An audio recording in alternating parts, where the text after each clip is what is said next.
Hey guys, it's Adam with WebStarts.com. Thanks for tuning in. In this short video, I'm going to show you how you can change the order of the websites that appear in your WebStarts account.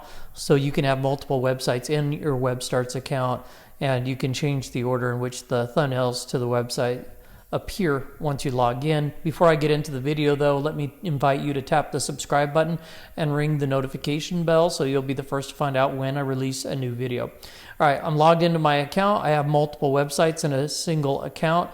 If you only have one website in your account, you're going to log in and be in the dashboard view. It looks like what's on my screen now. But if you have multiple websites in your account, you're going to see something like this. You can see I have a bunch of websites, and if you want to create another website, just click create new site.